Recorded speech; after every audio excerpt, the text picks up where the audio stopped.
Assalamualaikum warahmatullahi wabarakatuh. Perkenalkan, nama saya Muhammad Fazli, ber-NPM 233510501. Di sini saya akan membuat tugas UAS praktikum Big Data, di mana kita disuruh membuat video presentasi atau mandiri berdurasi 5 menit sampai maksimalnya 20 menit. Nah, di sini kita disuruh menjelaskan materi dari pertemuan 1 sampai 6 yang sudah kita pelajari.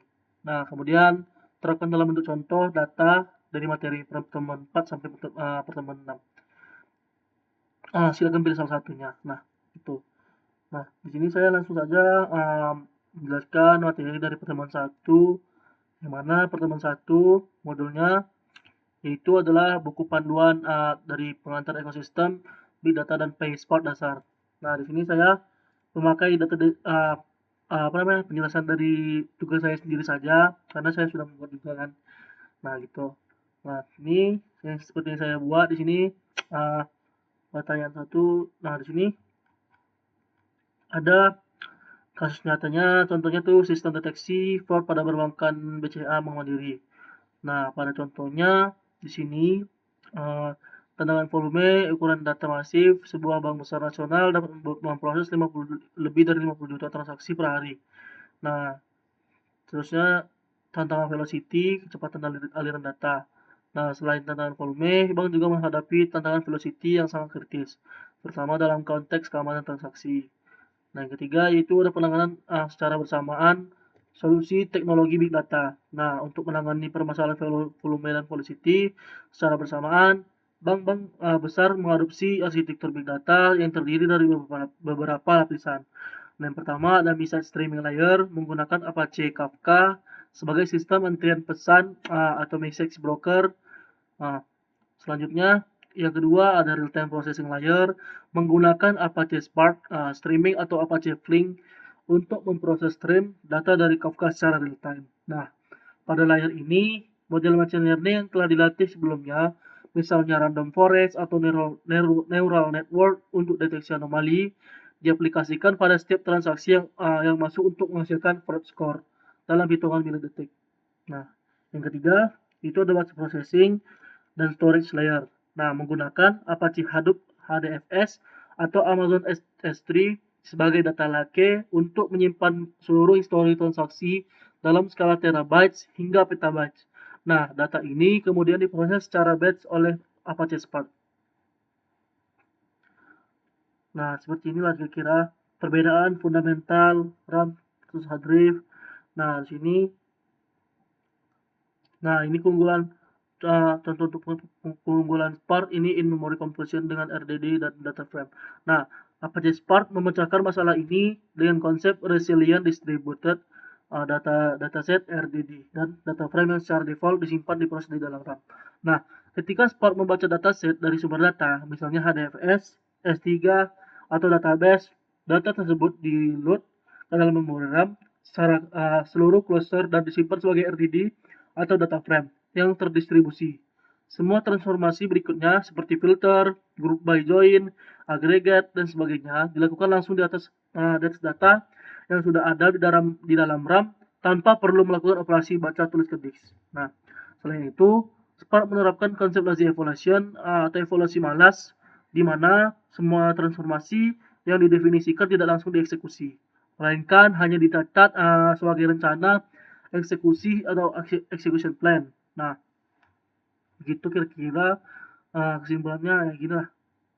Nah, selanjutnya kita masuk ke pertemuan 2. Nah, pertemuan 2 itu kita membahas materi. Nah, di sini kan Kak Cici juga sama Kak Fania juga nyuruh apa? Instalasi Hadoop kan Kak. Nah, di sini saya juga udah ada membuat untuk instalasi Hadoop sini.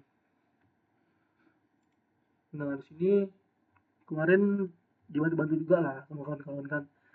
Nah, sini Kak, perpandas and setup kalian menggunakan IPv4, menggunakan IP node Anda saat ini. Nah, ini user user client, user Fazli, nama saya sendiri. Nah, kemudian muncul di web Hadoop-Hadoopnya. Nah, inilah nih. Contohnya itu pembagian blok HDFS untuk file 300 MB. Nah, di HDFS, Hadoop Distribute File System, file besar tidak disimpan secara utuh, melainkan dipecah menjadi unit-unit yang disebut blok. Misalkan Anda mengunggah file video berukuran 300 MB dengan ukuran blok default 128 MB. Maka file ini dibagi menjadi 3 blok. Nah, yang blok pertama dan kedua masing-masing akan berisi 128 MB penuh, sehingga total 256 MB. Blok ketiga hanya akan menampung sisa data, yaitu 44 MB. Perlu dicatat bahwa meskipun blok terakhir tidak penuh, HDFS hanya akan menyimpan ukuran data sebenarnya pada disk. Sehingga blok yang kurang dari ukuran penuh tidak membolehkan ruang pada data node. Nah, ini yang kedua konsep fault tolerance pada HDFS, yaitu fault tolerance atau kemampuan sistem untuk tahap terhadap kerusakan adalah salah satu fitur utama HDFS. Nah, mekanismenya adalah replikasi blok. Nah, kemudian node sebagai pusat pengendali secara rutin menerima sinyal heartbeat dari setiap data node untuk memonitor statusnya. Bila sebuah data node gagal merespon karena rusak, node akan mendeteksi node tersebut mati dan memeriksanya blok yang terdampak. Sistem kemudian akan menginstruksikan data node lain yang sehat untuk membuat replika baru. Nah, sehingga jumlah replika kembali normal. Itu untuk pertemuan 2. Selanjutnya pertemuan 3 kita bahas tentang apa nih? Ini IPNB. Nah, modul programming Hadoop with Spark fundamental dan data wrangling. Kemarin di sini data frame transformation actions di sini. Nah, juga di sini langsung saja di sini saya sudah membuat tugas dari saya sendiri. Tugas 3, nah di mana di tugas 3 ini kita disuruh membuat dataset yang digunakan merupakan simulasi log kunjungan situs web dengan 5 baris data yang mengandung berbagai masalah kualitas data. Dataset memiliki 4 kolom, yaitu IP address, timestamp, request payload, dan status kode. Permasalahan yang terdapat pada meta antara lain terdapat nilai 0 pada IP address di baris ketiga, format timestamp tidak valid pada baris keempat, yaitu invalid date. Kemudian format request payload yang corrupt pada baris kelima, yaitu bad request format. Nah, kemudian yang keempat, kolom status code itu bertype string sehingga perlu dikonversi ke integer. Nah, implementasi kodenya di sini langkah pertamanya itu adalah inisialisasi dan pembuatan dataset mentah. Nah, di sini pada langkah ini dilakukan inisialisasi Spark Session dan membuat data frame. Nah, dari data mentah log kunjungan situs web menggunakan skema kolom yang telah ditentukan. Nah, di sini kita buat aja from PySpark SQL import Spark Session. Nah, from PySpark sampai ujung. Nah, yang sudah diajari oleh Kak Cici dan Kak Fania.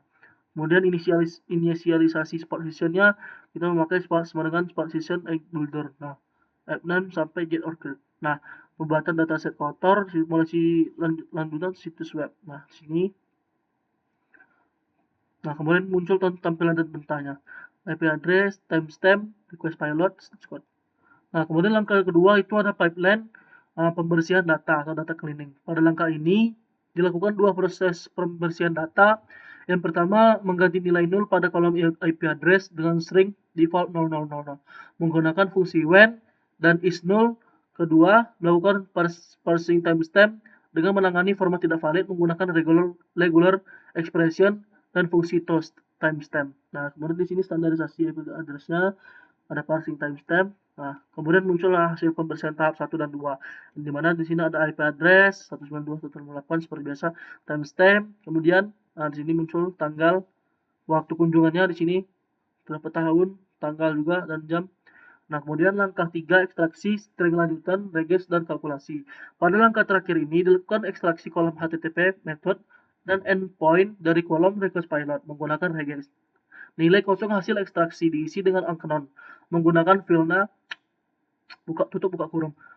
Kemudian kolom status code dikonversi ke type integer secara aman menggunakan cache dan dibuat di kolom kondisi conditional is error bertip boolean yang bernilai true jika status kode lebih terbesar atau sama dengan 400.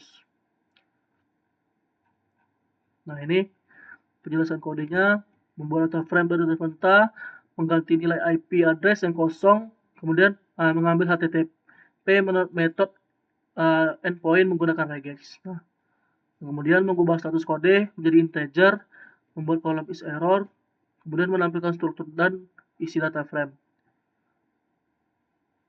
Kemudian yang untuk pertemuan 4 tuh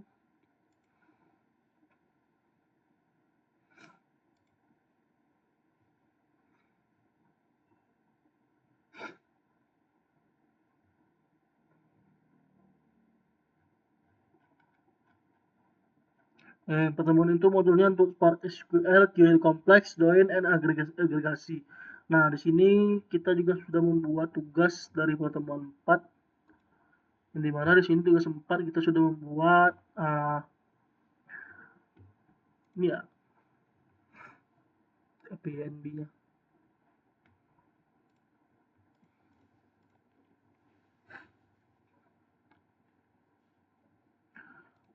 Ini kan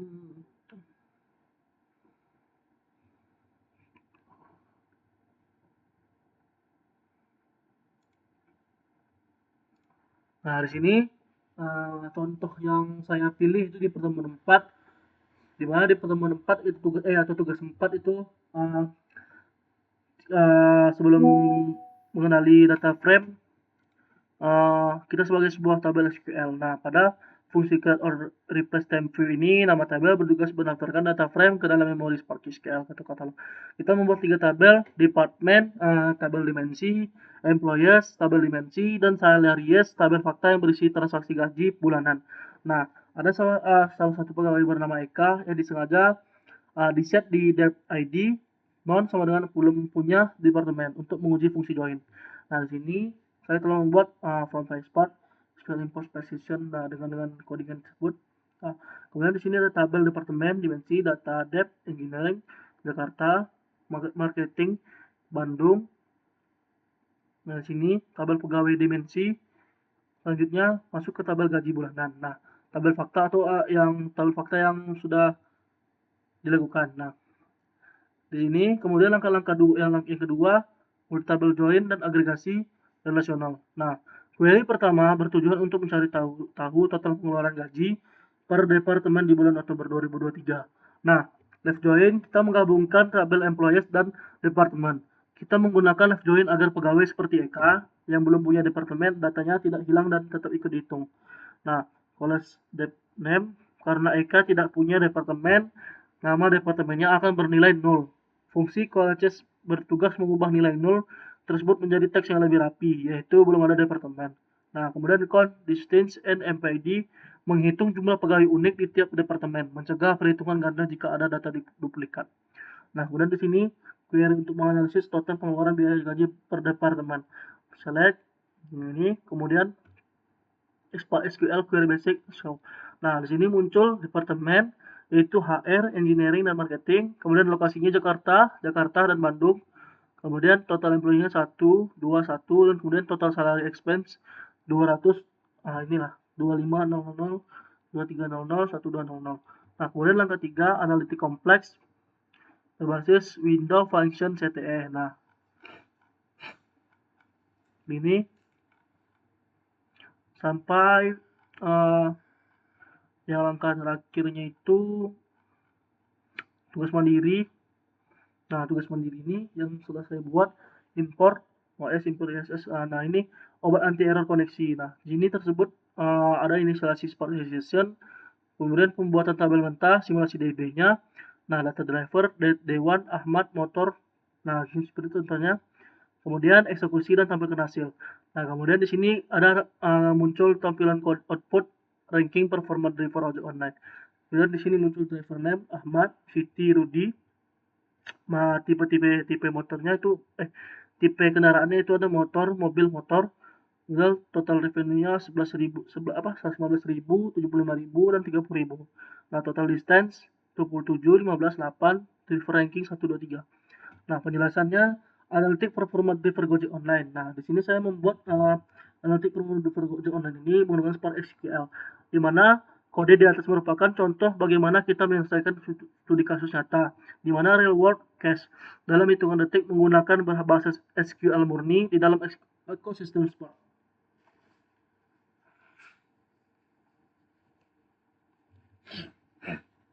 Nah, pada metode yang kita gunakan di sini adalah CTE atau Common Table Expression dan Window Function.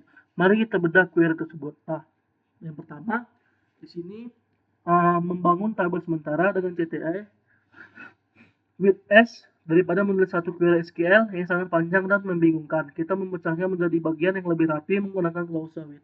Nah, di dalam blok with di driver stats as, kita membuat tabel virtual bernama driver stats yang akan menampungkan hasil perhitungan total pendapatan dan jarak sebelum kita memeningkatnya. Kemudian left join, kita menggabungkan tabel div D dengan tabel div double rider R.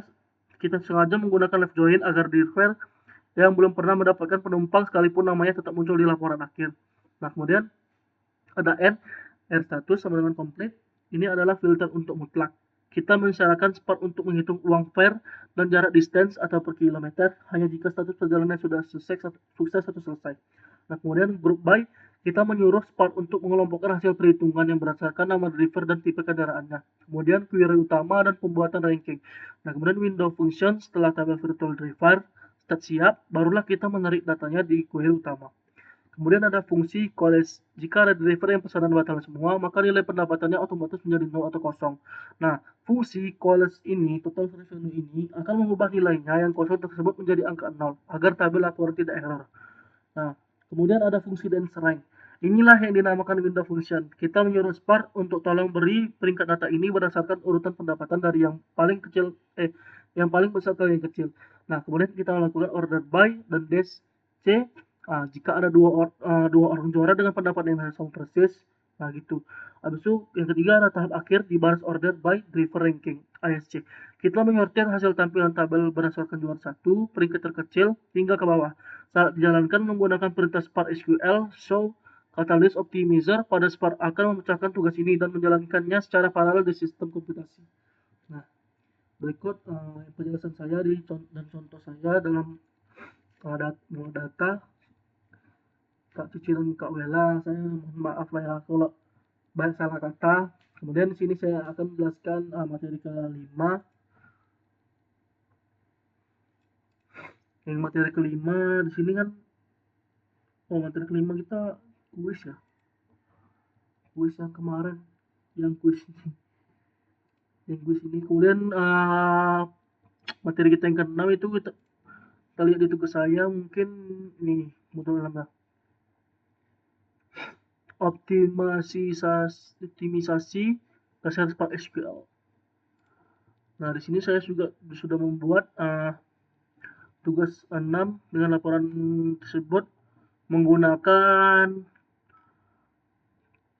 grid coding. Nah, nih yang pakai PP itu ya. Oh ya. Langkah 1, setup pembuatan dataset dummy skala besar. Nah, langkah pertama adalah menyiapkan lingkungan Spark membuat dataset dummy berukuran 500.000 baris yang mempresentasikan data numerik, acak beserta kategorinya.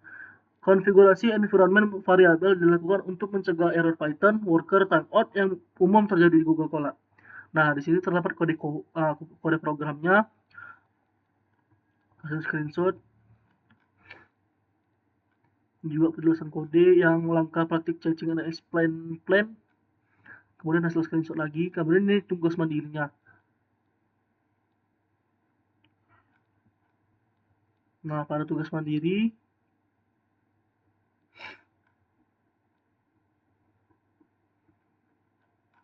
nah, di sini pemahaman physical plan dan dari explain. Nah, di sini ada output dari perintah explain menampilkan 4 tahap rencana eksekusi yang berurutan yang diproses dan dioptimalkan oleh sistem. Tahap pertama adalah partial logical plan, yakni representasi awal permintaan setelah diproses yang statusnya belum divalidasi terhadap skema data.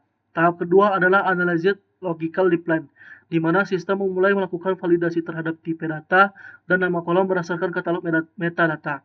Selanjutnya adalah tahap optimized logical plan, yaitu tahap di mana Spark menerapkan berbagai optimisasi otomatis untuk mempercepat proses. Nah, tahap terakhir adalah physical plan, yang merupakan rencana eksekusi konkret dan final yang akan dijalankan oleh mesin.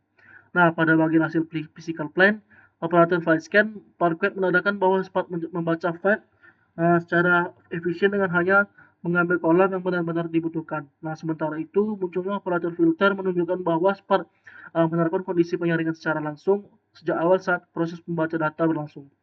Nah, itu saja yang dapat saya sampaikan dari pertemuan 1 sampai pertemuan 6 dan contoh saya di pertemuan 4. Lebih dan kurang saya mohon maaf. Kak Cici dan Kak Cici dan Kak Fania. Lebih dan kurang saya mohon maaf. Wabillahi taufiq wal hidayah. Wassalamualaikum warahmatullahi wabarakatuh.